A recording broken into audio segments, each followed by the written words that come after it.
You're smart, but your intelligence is the lawyer that your fear hired. See, smart people don't quit on the dream. You're too sharp for anything that obvious. What we do is something simpler and quieter. We build a little case against it, and then that wins every single time. You never actually say, I'm scared. That's too easy to catch, so it comes out as the timing's off. The market's just weird right now.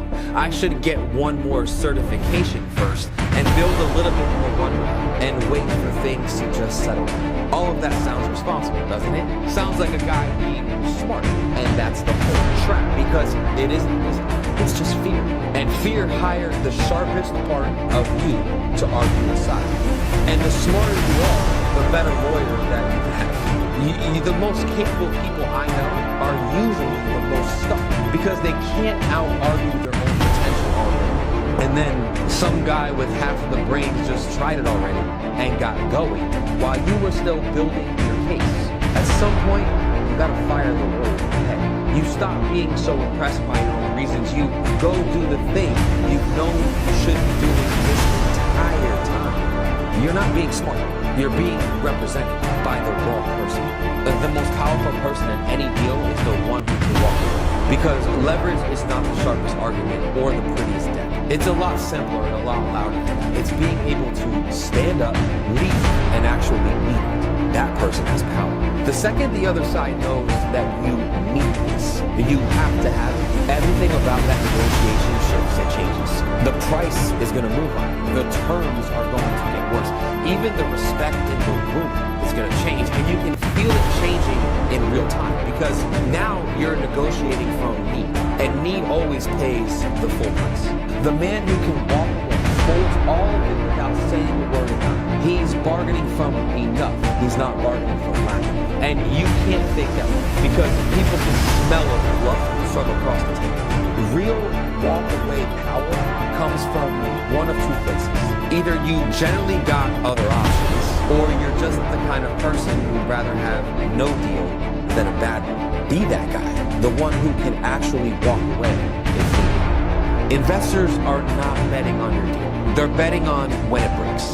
Look, every deal goes sideways somewhere. The smart money knows that before you do. They've watched it happen hundreds of times, so they're not really buying your projections. They already know that your projections are just a story. What they're actually buying is their read on what you do the day the story falls apart. Do you call the problem early, or do you bury it and hope nobody actually notices? Do you panic, or do you adjust?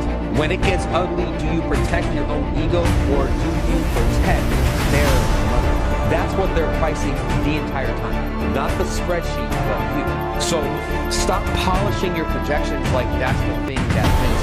It doesn't. Show them somebody. Show them somebody who stays steady and honest when something's going to go wrong. And then the terms that you want generally start to take care of themselves. Look, they're not funding your plan. They're funding who you are when the plan breaks. Look, nobody wires money because the returns. They wire money because they trust you. The returns get you in the meeting. Trust gets you the money and the wire.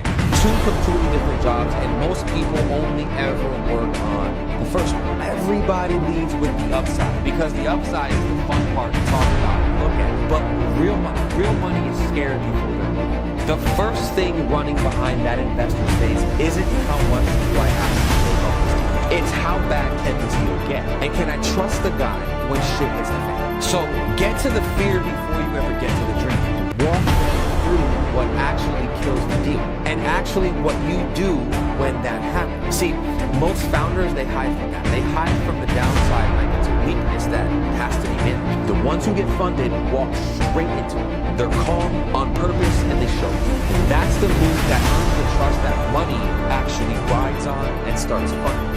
The returns, they open the door, but the trust, that's what signs the check. See, broke thinks in transactions, when wealthy thinks in positions.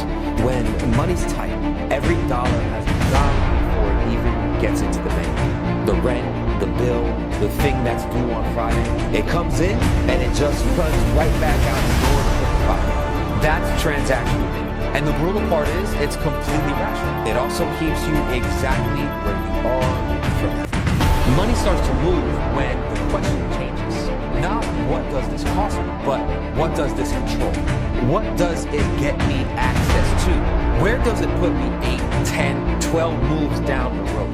The wealthy aren't smart, and half of them don't even work hard. They're just playing a much different and much longer role. They take less today to be sitting in a stronger spot later on, while everybody else around them keeps grabbing the small, sure thing because the longing feels like a luxury that they just can't feel. Transactions keep you evil. Positions make you rich.